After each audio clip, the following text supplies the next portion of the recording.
Bonjour, vous écoutez le témoignage de Don Jeté. Étant franco-ontarien et originaire de Timmins, j'ai tendance à rouler mes airs, mais s'il vous plaît, patientez avec moi, car le désir de mon cœur est que ce témoignage puisse être utilisé de Dieu pour sa gloire. En Matthieu 7, 13 et 14, Christ nous rappelle d'entrer par la porte étroite, car large est la porte, spacieux est le chemin qui mène à la perdition. Il y en a beaucoup qui entrent par là. Mais étroite est la porte, resserré le chemin qui mène à la vie. Il y en a peu qui les trouvent. Prions. Père céleste, à toi soit toute la gloire et l'honneur. Le désir de mon cœur est que tu puisses utiliser mon témoignage afin que le nom de Jésus-Christ, mon Sauveur, puisse être élevé et glorifié. Seigneur, je demanderais que tu puisses parler au cœur de tous ceux qui entendent ce témoignage, et pour ceux qui ne t'ont jamais connu, que tu puisses les appeler au pied de la croix de ton Fils, afin qu'ils puissent être recouverts de son sang précieux. Et c'est dans le nom de Christ que je prie. Amen. Telle voie paraît droite à un homme, mais son issue, c'est la voie de la mort. Proverbe 16, 25. En d'autres mots, bien des gens croient être nés de nouveau, pensant être sur le bon chemin, et pourtant ils se trouvent sur une voie qui, finalement, mène à la mort. C'est très possible qu'on puisse se penser réellement sauvé et avoir la vie éternelle, mais en réalité, ce que nous hériterons sera le tourment éternel du séjour des morts. Cela était mon cas. Pendant presque 30 ans de ma vie, j'ai cru réellement être né de nouveau et enfant de Dieu. Ce n'est pas une chose facile d'admettre que c'était mon cas. J'avais pourtant fait une profession de foi. J'avais enseigné l'école du dimanche. J'assistais aux réunions de prière et j'étais impliqué dans d'autres ministères au sein de l'Église. J'avais partagé le plan du salut avec des non-croyants et quelques-uns ont même fait profession de foi. J'étais responsable de groupes d'études bibliques. Et en 1990, j'ai même failli devenir pasteur. Après avoir été convoqué devant un jury de sélection de pasteurs, j'ai reçu par la suite une lettre, qui est toujours en ma possession, m'informant que j'avais été accepté comme candidat pour devenir pasteur. Je dois préciser qu'il s'agissait d'une bonne dénomination chrétienne évangélique. Je partage ceci non pour dire du mal de cette dénomination, mais pour vous montrer à quel point j'étais convaincu de mon salut, et que même un groupe de pasteurs d'expérience n'ont pas pu voir que je n'étais pas né de nouveau. J'étais marié depuis quelques années et père de 2 enfants. J'essayais d'élever mon fils et ma fille avec des valeurs bibliques. À une époque de ma vie, j'ai commencé à avoir des problèmes de couple très importants. Afin de concentrer mes efforts sur mon couple, j'avais pris la décision de laisser tomber mes différentes implications dans l'Église, en plus de retirer ma candidature comme pasteur et de ne pas poursuivre mes études universitaires en théologie. Pendant 4 ans, je me suis agenouillé devant Dieu et je l'ai supplié de me donner de l'amour pour ma femme et de restaurer mon couple. Un événement s'est produit peu après ces 4 ans qui a sérieusement endurci mon cœur envers mon épouse, et je ne voulais plus essayer de l'aimer. Je me souviens d'avoir dit à Dieu que je l'aimais lui, mais que je ne voulais plus de relation avec lui, de peur qu'il me force à aimer cette femme. Mais en réalité, ce que j'avais dit à Dieu, c'était qu'il ne savait pas comment gérer ma vie et que je pouvais faire une meilleure job que lui. De la même façon que Lucifer était coupable d'orgueil, illustré au chapitre 14 d'Ésaïe, j'étais autant coupable d'orgueil. Pendant les 7 années qui ont suivi, c'est-à-dire entre 1996 et 2003, je me suis concentré sur mon emploi de policier militaire. Durant ces 7 années, je me croyais un chrétien rétrograde. Je fréquentais l'Église et je lisais la parole d'une façon très sporadique. Mais ce n'était que pour mes enfants. J'essayais de garder une apparence de piété et d'être un bon mari. Malheureusement, suite à ces événements, nous avons divorcé. En 2003, j'ai quitté la ville d'Edmonton pour m'installer dans la ville de Québec. J'ai été promu au grade d'adjudant-maître en charge de la police militaire à Valcartier, ce qui fut l'un des moments les plus prestigieux de ma carrière. Après avoir travaillé uniquement en anglais pendant 20 ans, j'étais très malheureux d'être muté au Québec, et je croyais que c'était un châtiment de la part de l'Éternel. Mes enfants, pour leur part, ont poursuivi leurs études postsecondaires à l'extérieur, et je me suis retrouvé seul. Après avoir vécu un mariage ardu et pénible, je me suis immergé dans les plaisirs de ce monde.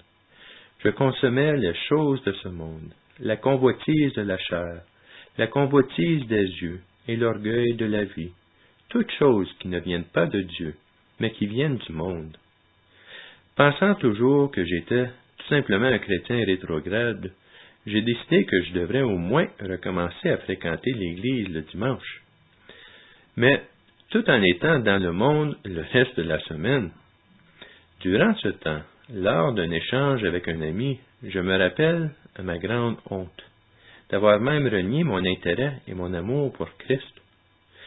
Mais comme le pardon, la grâce et la miséricorde de Dieu ont été accordés à l'apôtre Pierre après l'avoir renié, ce même pardon, grâce et miséricorde ont aussi été accordés. Un soir, alors que j'étais assis dans ma cuisine, j'ai commencé à me demander comment Dieu pouvait m'aimer après tout ce que je lui avais fait. Grâce à l'œuvre du Saint-Esprit, j'ai commencé à avoir une profonde conviction de tous mes péchés, et je me suis reconnu coupable devant Dieu. J'ai admis que je méritais la mort, que Dieu était entièrement justifié de me tuer à ce moment-là et de me faire subir un châtiment éternel. Comment Dieu pouvait-il m'aimer après tout ce que j'avais fait? Et j'ai pleuré amèrement. Oui, Dieu est bon, mais Dieu est premièrement un Dieu de justice, et sa justice exige la peine de mort pour le péché. Car quiconque observe toute la loi, mais pêche contre un seul commandement, devient coupable de tous. Jacques 2,10. Et comme nous le dit Romains 6,23, car le salaire du péché, c'est la mort. Mais merci Seigneur, ce même verset nous apprend aussi que le don gratuit de Dieu, c'est la vie éternelle en Jésus-Christ notre Seigneur. Je ressentis un amour intense et indescriptible de la part de Dieu, et je savais qu'il attendait seulement que je me repente, et que par la foi seulement, j'accepte le sang versé de son Fils Jésus-Christ comme le seul moyen d'être pardonné du péché. Je devais reconnaître que seul Jésus pouvait et avait entièrement payé la peine pour mes péchés que la loi exigeait. Car Dieu a tant aimé le monde qu'il a donné son Fils unique, afin que quiconque croit en lui ne périsse point, mais qu'il ait la vie éternelle. Jean 3,16. À ce moment précis, tout en continuant de pleurer amèrement, je me suis repenti devant Dieu, et j'ai sincèrement remercié Jésus-Christ d'avoir payé par son sang précieux la peine que je méritais. Je me souviens aussi que je lui avais demandé le pardon pour avoir été un chrétien charnel pendant toutes ces années, et que dès maintenant, je lui donnais complètement ma vie pour qu'il fasse ce qu'il voulait pour le reste de mes jours. Je lui ai consacré mon corps, âme et esprit, mon compte de banque, mon auto, ma maison, en fait, toutes mes possessions. Pensant toujours que j'avais été simplement un chrétien rétrograde qui avait redédié sa vie au Seigneur, un bon 4 ans plus tard, le Seigneur m'a clairement démontré que je n'avais jamais connu la nouvelle naissance auparavant. Avec toute la patience d'un bon père, il m'a révélé par l'Esprit Saint et sa parole que j'avais eu une fausse conversion durant ma jeunesse et que pendant 28 ans, je me pensais né de nouveau, mais qu'en réalité, j'appartenais au monde et que je servais le Dieu de ce monde. Ceci expliquait beaucoup de choses dans ma marche chrétienne, autant avant ma conversion qu'après. J'ai vu qu'auparavant je n'étais rien que dirigé par mes émotions et mes feelings. J'avais pourtant eu des expériences spirituelles et j'avais ressenti la présence de Dieu. Mais je marchais par la vue et non par la foi. Les émotions que je ressentais m'ont fait croire que cela était une preuve que j'étais né de nouveau. En réalité, ce que je ressentais était l'amour de Dieu et son appel à me repentir. Dès que je suis devenu véritablement né de nouveau, j'avais pour la première fois reçu le Saint-Esprit en puissance. J'avais été instantanément transformé en enfant de Dieu. Corinthiens 5, 17 à 19 nous dit, « Si quelqu'un est en Christ, il est une nouvelle créature. Les choses anciennes sont passées. Voici, toutes choses sont devenues nouvelles. Et tout cela vient de Dieu, qui nous a réconciliés avec lui par Christ, et qui nous a donné le ministère de la réconciliation. Car Dieu était en Christ, réconciliant le monde avec lui-même, en n'imputant point aux hommes leurs offenses, et il a mis en nous la parole de la réconciliation. Au lieu d'œuvrer pour ma propre justification, c'était le Saint-Esprit en moi qui avait commencé l'œuvre de sanctification. J'ai été scellé par lui. Éphésiens 1, 13 et 14 nous dit, « En lui, vous aussi, après avoir entendu la parole de la vérité, l'évangile de votre salut, en lui vous avez cru, et vous avez été scellés du Saint-Esprit qui avait été promis, lequel est un gage de notre héritage pour la rédemption de ceux que Dieu s'est acquis, à la louange de sa gloire. » Et encore dans Jean 14, 26, « Mais le Consolateur, l'Esprit Saint que le Père enverra en mon nom, vous enseignera toutes choses et vous rappellera tout ce que je vous ai dit. » La parole de Dieu était devenue pour moi une chose précieuse que je dévorais à chaque jour. Mes yeux étaient finalement ouverts et j'avais reçu une nouvelle intelligence capable de comprendre les Écritures. Je suis convaincu que la vaste majorité des gens dans l'Église se sont déjà demandé s'ils étaient vraiment nés de nouveau. Ceci est entièrement normal et nécessaire. Le problème se trouve dans la réponse. Normalement, les gens vont voir leur pasteur ou une personne plus mature en Christ. Alors, ils se font demander s'ils ont fait une profession de foi ou s'ils ont dit la prière de repentance.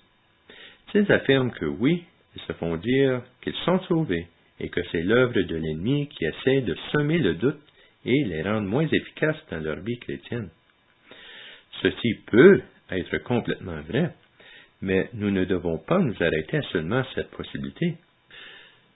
Que faire si ce n'est pas l'ennemi, mais le Saint-Esprit de Dieu qui est en train de nous convaincre de notre état de pécheur? Est-il possible de savoir si nous sommes réellement nés de nouveau? Comment pouvons-nous avoir une assurance que nous sommes véritablement enfants de Dieu? Heureusement, le Seigneur ne nous a pas laissés seuls avec cette question primordiale, mais il nous a donné des réponses très claires dans la Bible. Car sa parole est infaillible, inhérente et toute suffisante, et elle fut inspirée par Dieu le Saint-Esprit, et est vitale pour la saine compréhension de la foi chrétienne. C'est la seule référence qu'on doit utiliser.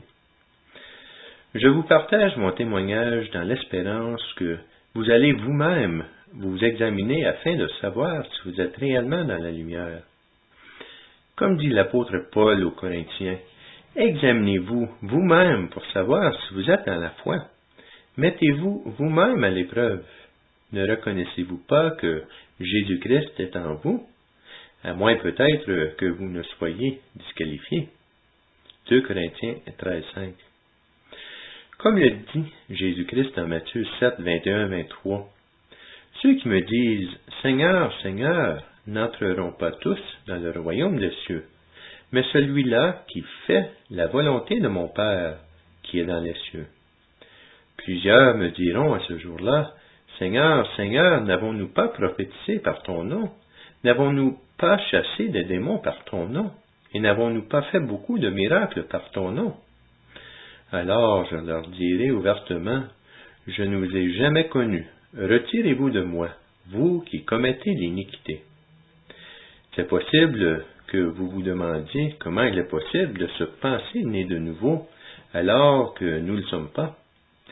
Cette question m'a fait penser à ma jeunesse.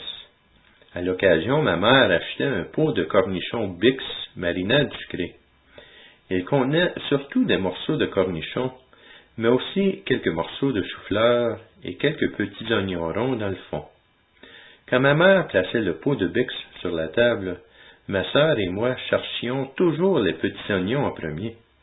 Ils étaient toujours dans le fond du pot et il fallait travailler pour les sortir. Mais une fois sortis, quel délice! Ils ne goûtaient pas du tout comme un oignon, mais ils étaient sucrés. Je peux décrire mon ancienne vie chrétienne un peu comme un de ces petits oignons placés dans une boîte de garniture pour tarte aux cerises de Smith. Laissez-le assez longtemps dans la boîte avec les autres cerises. L'oignon prend la même couleur et le même goût que les autres cerises, au point qu'il serait très difficile de différencier l'oignon de la cerise. L'oignon regarde autour et se dit qu'il est petit et rond, rouge et sucré, et ressemble aux autres cerises. Donc cela prouve qu'il est une cerise, n'est-ce pas? Mais en réalité, le cœur de cette dite cerise demeure un oignon. Avez-vous déjà vu les fruits faits de cire? Ils paraissent si parfaits, si juteux, mais le moment qu'on le met à l'épreuve en prenant une bouchée, yuck! On découvre assez vite que c'est du faux fruit. Ceci va possiblement choquer, offusquer et même peut-être vous mettre en colère. Mais la triste réalité est qu'une majorité des conversions dans les églises évangéliques sont en fait des fausses conversions. Certaines personnes peuvent utiliser une terminologie telle que « je suis sauvé, je me suis converti, je suis né de nouveau, j'ai donné ma vie, etc. » Mais ils n'ont jamais vraiment connu la nouvelle naissance.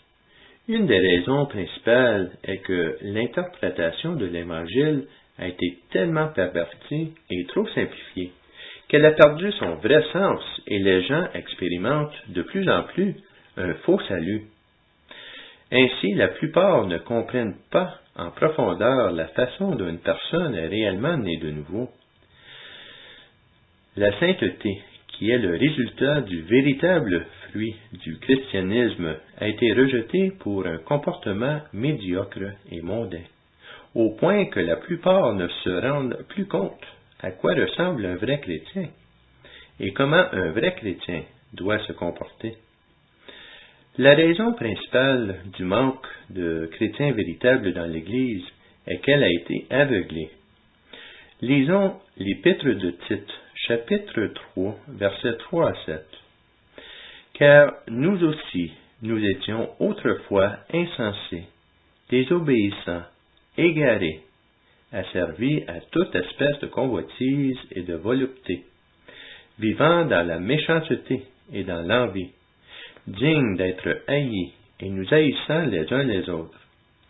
Mais lorsque la bonté de Dieu, notre Sauveur et son amour pour les hommes ont été manifestés, il nous a sauvés, non à cause des œuvres de la justice que nous aurions faites, mais selon sa miséricorde, par le baptême de la régénération et le renouvellement du Saint-Esprit qu'il a répandu sur nous avec abondance par Jésus-Christ notre Sauveur, afin que, justifiés par sa grâce, nous devenions en espérance héritiers de la vie éternelle.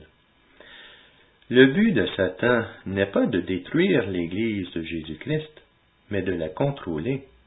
Et la meilleure façon qu'il puisse le faire est de semer l'ivraie parmi le blé. En d'autres mots, c'est de remplir l'Église avec des gens qui lui appartiennent, tout en pensant qu'ils sont de Dieu. Mais de quelle façon est-ce possible? J'aimerais attirer votre attention au verset que je viens de lire, soit Tite, chapitre 3, verset 3, qui décrit notre état avant notre conversion, soit que nous étions égarés. En anglais, le mot est deceived. Le verbe grec que l'on retrouve ici pour égarer est planao, qui veut dire être induit en erreur, se faire tromper, se faire aveugler. Le commentaire biblique d'Albert Burns nous dit du même verset que le mot égaré veut dire que nous avons été trompés, soit par Satan, par de faux enseignants, par notre propre cœur ou par la flatterie des autres. C'est une caractéristique de l'homme que par sa nature, il ne voit pas la véritable lumière qui mène à la vie, mais il voit ce qu'il veut voir. Regardez, s'il vous plaît, ce que Jésus-Christ dit à l'Église de Laodicée dans l'Apocalypse chapitre 3, versets 14 à 22. Écrit à l'ange de l'Église de Laodicée. Voici ce que dit l'Amen, le témoin fidèle et véritable, le commencement de la création de Dieu. Je connais tes œuvres, je sais que tu n'es ni froid ni bouillant. Puisses-tu être froid ou bouillant? Ainsi, parce que tu es tiède et que tu n'es ni froid ni bouillant, je te vomirai de ma bouche. Parce que tu dis, je suis riche, je me suis enrichi, et je n'ai besoin de rien. Et parce que tu ne sais pas que tu es malheureux, misérable, pauvre, aveugle et nu.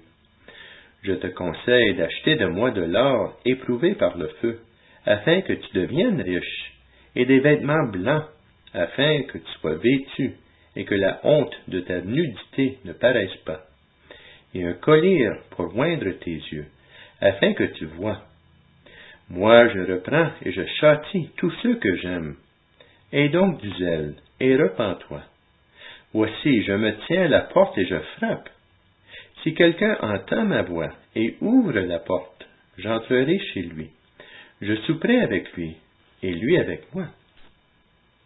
Celui qui vaincra, je le ferai asseoir avec moi sur mon trône, comme moi j'ai vaincu et me suis assis avec mon Père sur son trône. Que celui qui a des oreilles entende ce que l'Esprit dit aux églises. Plusieurs commentateurs bibliques croient que l'Église de Laodicée représente l'Église des derniers jours.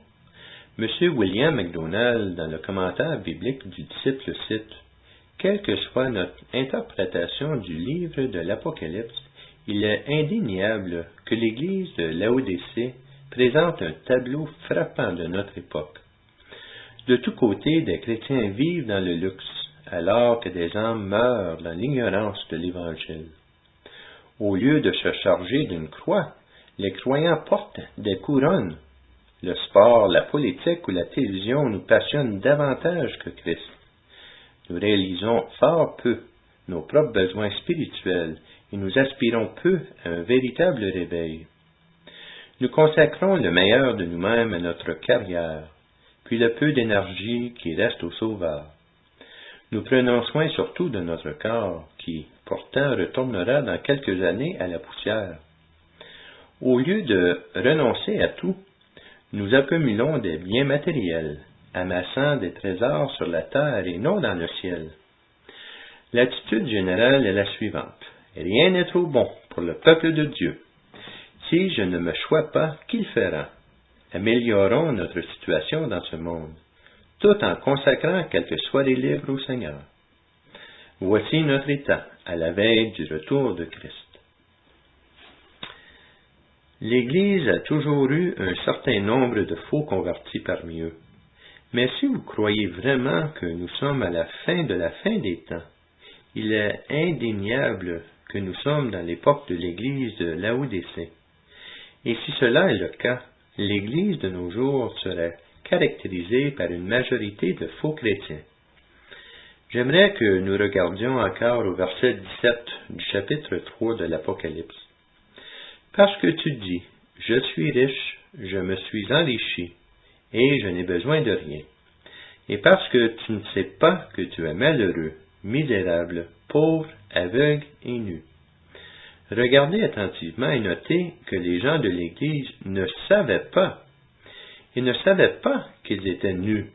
Ils se pensaient véritablement enfants de Dieu et vêtus de blanc, mais étant en réalité le mot égaré qu'on a vu planant haut, c'est-à-dire induit en erreur, trompé et aveuglé. Être vêtu de blanc ici représente la nouvelle naissance, la véritable appartenance à Dieu, dont il est mention dans la lettre à l'église de Sardes au verset 4 du même chapitre, et ailleurs dans la parole.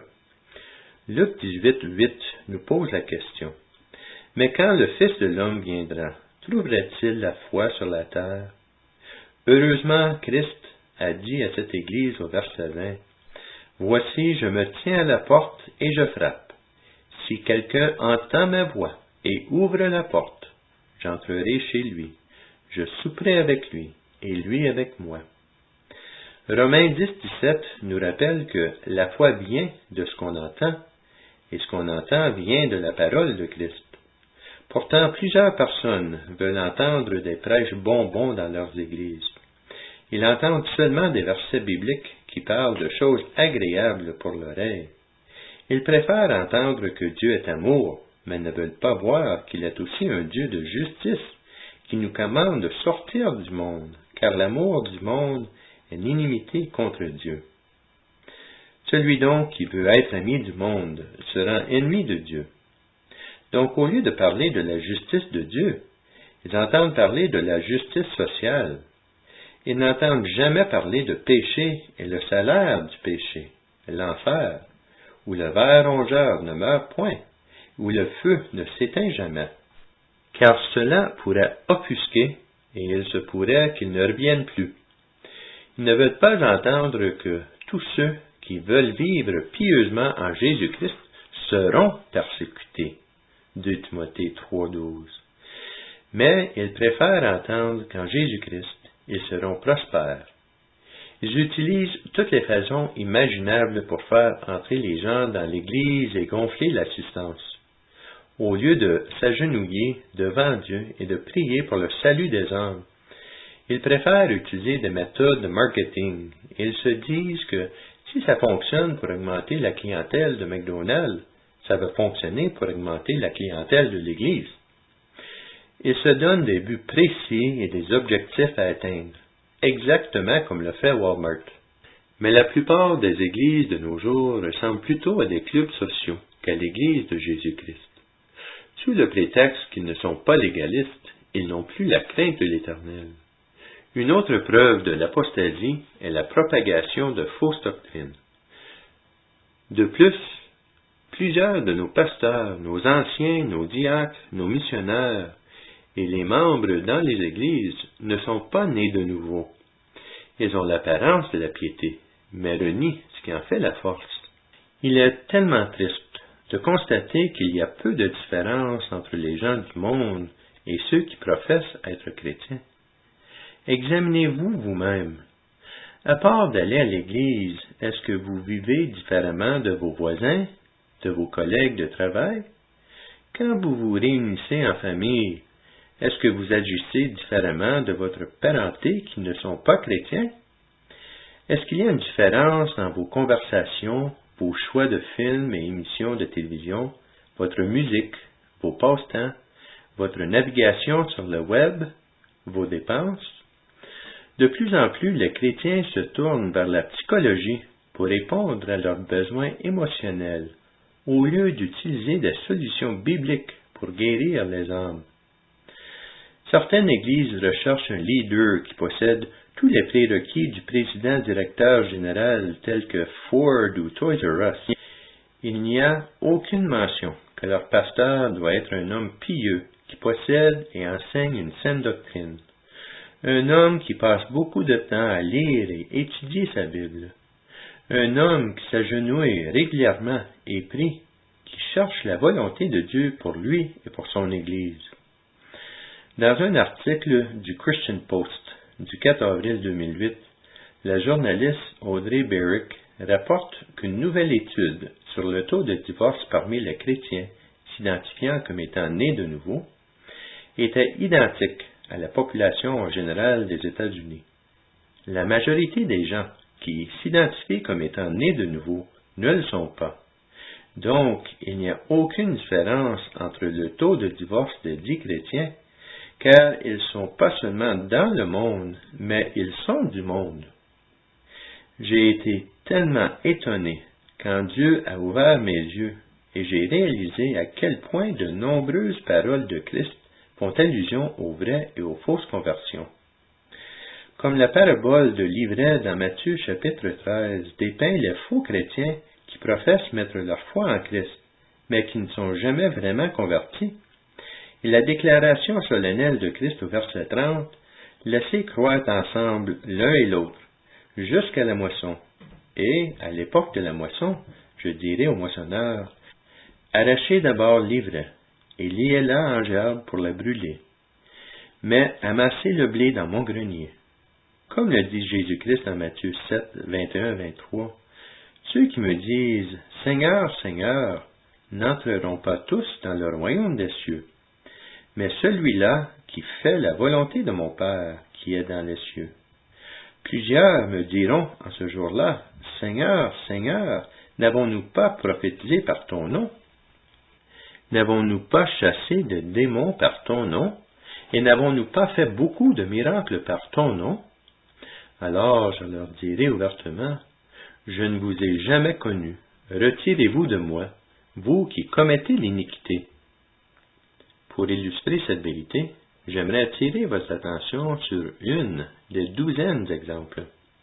Il s'agit de la parabole des 10 vierges que l'on retrouve à Matthieu 25, 1-13. Alors le royaume des cieux sera semblable à 10 vierges, ayant pris leur lampe, allèrent à la rencontre de l'époux. 5 d'entre elles étaient folles, et 5 sages.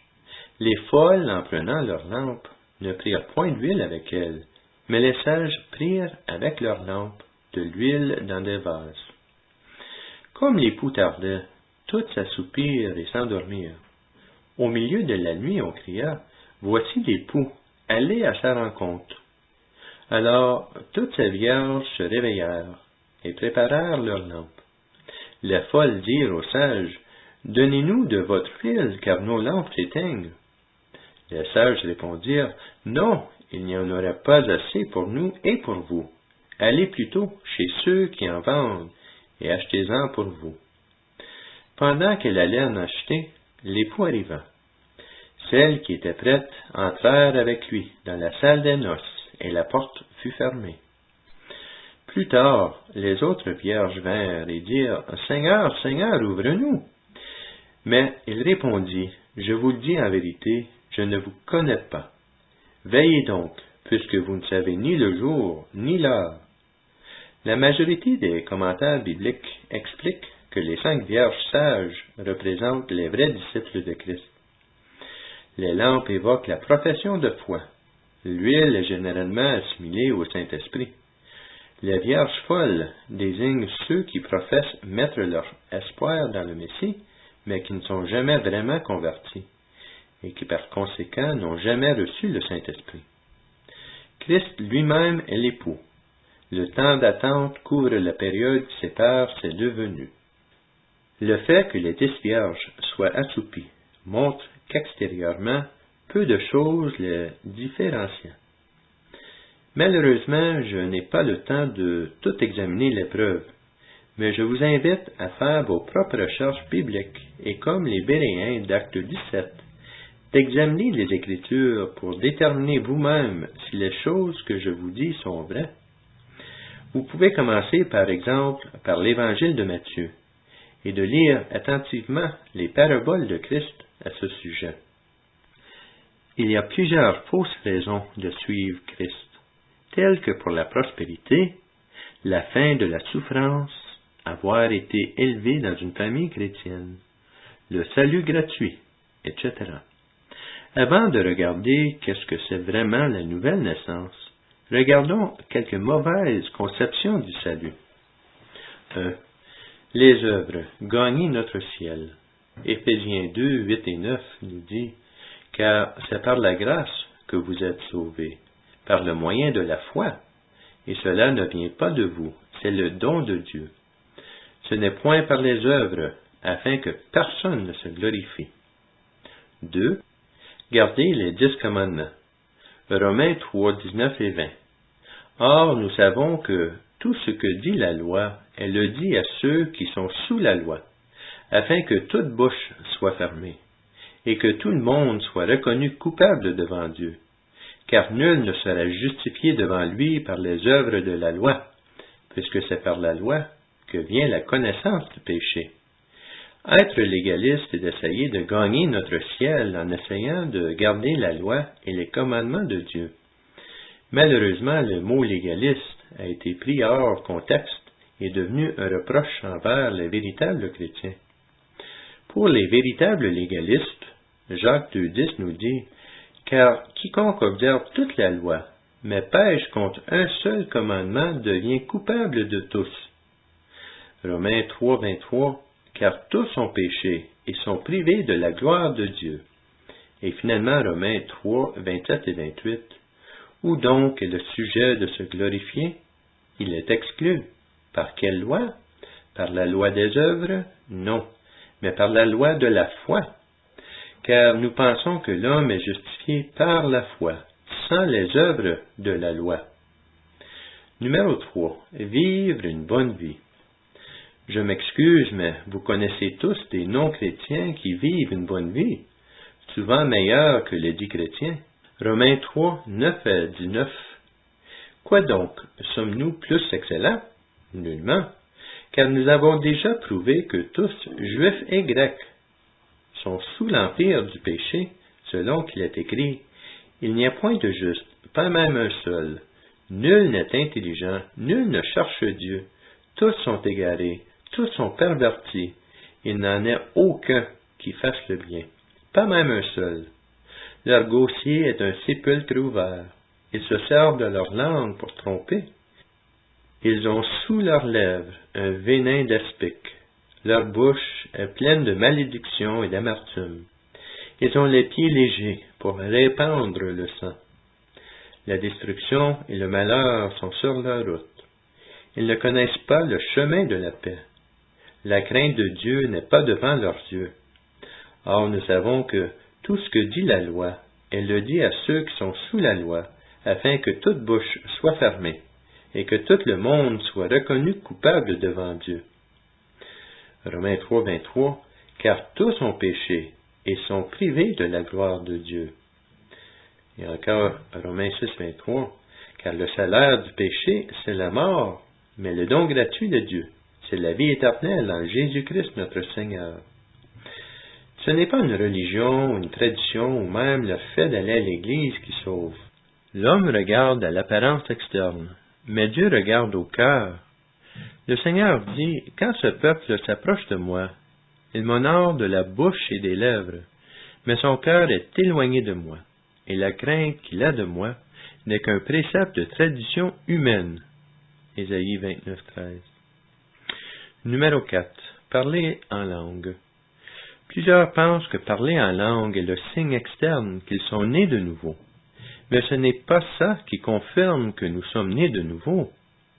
Saviez-vous que Platon parlait en langue, les moines hindous parlaient en langue, et que les Mormons parlent en langue, incluant anciennement Joseph Smith, leur fondateur, et ils n'étaient certainement pas nés de nouveau. Numéro 5. Connaître sa Bible. Il est possible d'avoir une connaissance impeccable de la Bible, d'avoir étudié, d'avoir lu et étudié tous les commentaires bibliques, même d'avoir mémorisé des milliers de versets bibliques.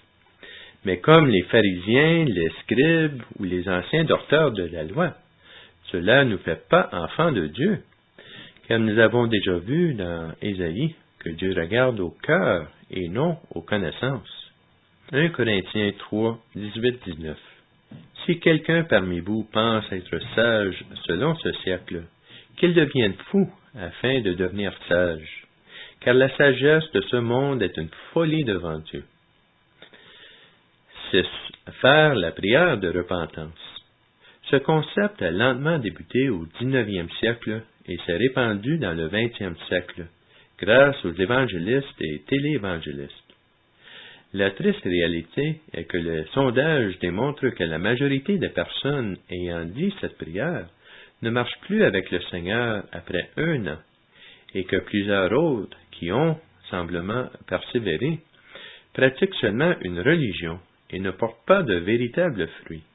Quelle tristesse quand un père de famille croit que ses enfants sont effectivement sauvés, car une fois durant leur jeunesse, ils ont répété la prière de repentance, alors qu'ils vivent présentement une vie mondaine. Plusieurs ont fait une prière demandant à Jésus de les sauver, mais peu de gens se sont lancés dans une vie entièrement consacrée à Dieu. 7. Le baptême. Si le baptême d'eau est une condition au salut, comme enseigne l'Église catholique romaine, alors l'apôtre Paul l'aurait précisé dans Actes 16, 30 et 31, lorsque le geôlier se jeta tout tremblant aux pieds de Paul et de Silas et dit « Que dois-je faire pour être sauvé ?» Quelle réponse ces hommes donnent-ils? Ont-ils dit « Crois au Seigneur Jésus-Christ et sois baptisé et tu seras sauvé » Non. Paul et Silas répondirent « Crois au Seigneur Jésus et tu seras sauvé ». Éphésiens 2, 8 et 9 nous dit également « Car c'est par la grâce que vous êtes sauvés, par le moyen de la foi, et cela ne vient pas de vous, c'est le don de Dieu. Ce n'est point par les œuvres afin que personne ne se glorifie. Le baptême et le repas du Seigneur, la Sainte Seine, n'est pas nécessaire pour le salut, mais elles sont essentielles à l'obéissance, car elles sont des ordonnances de notre Seigneur Jésus-Christ. Numéro 8. Toute religion mène au même Dieu. Le salut ne se trouve pas en Mohamed, Bouddha, le pape, la Vierge Marie, etc. Mais Jésus dit « Je suis le chemin, la vérité et la vie. Nul ne vient au Père que par moi. » Jean 14, 6. Car il y a un seul Dieu et aussi un seul médiateur entre Dieu et les hommes, Jésus-Christ homme, qui s'est donné lui-même en rançon pour tous. 1 Timothée 2, 5 et 6.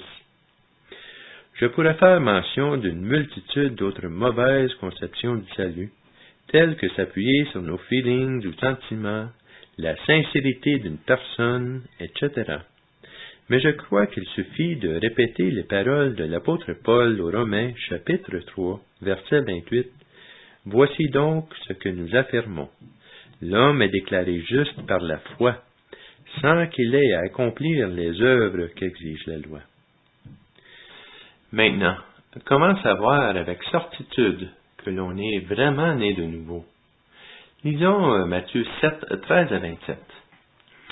Entrez par la porte étroite, car large est la porte, spacieux est le chemin qui mène à la perdition, et il y en a beaucoup qui entrent par là.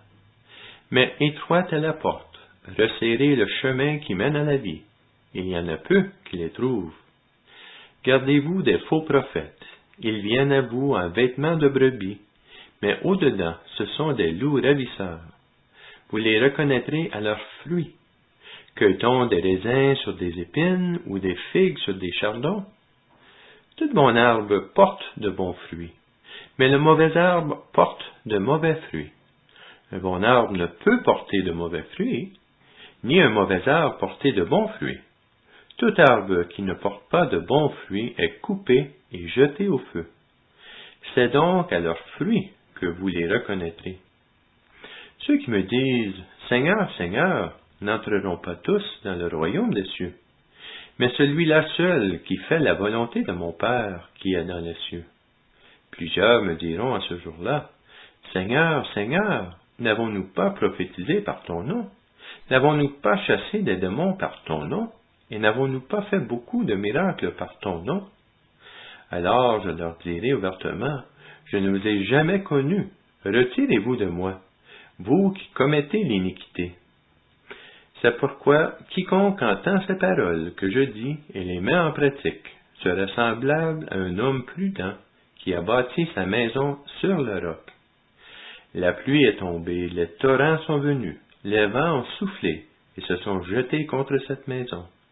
Elle n'est point tombée parce qu'elle était fondée sur le roc.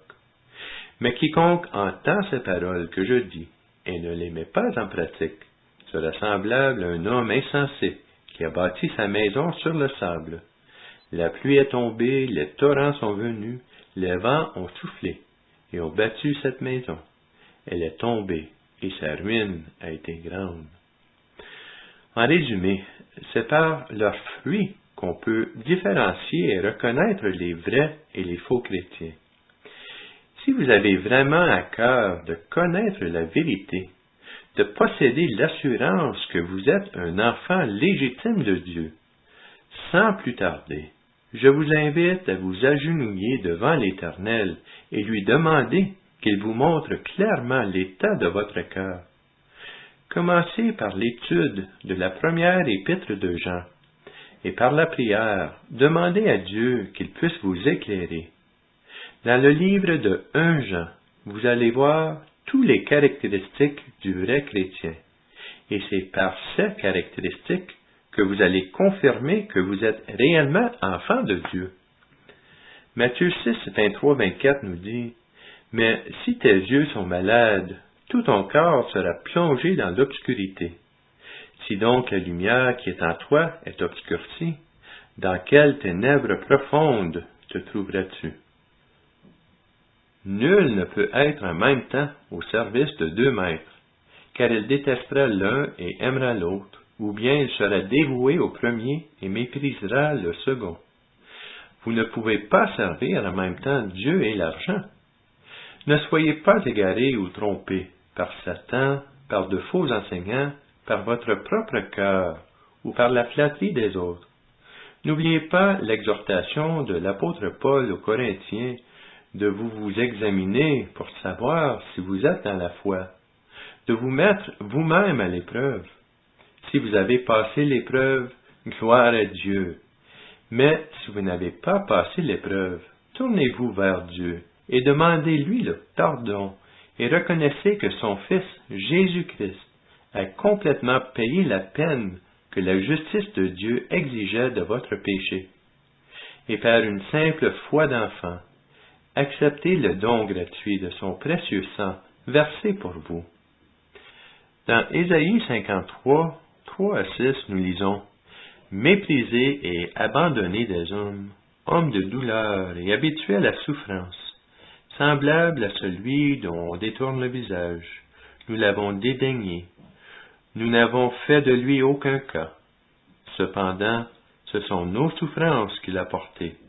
C'est de nos douleurs qu'il s'est chargé, et nous l'avons considéré comme puni, frappé de Dieu et humilié. Mais il était blessé pour nos péchés, brisé pour nos iniquités. Le châtiment qui nous donne la paix est tombé sur lui, et c'est par ses meurtrissures que nous sommes guéris.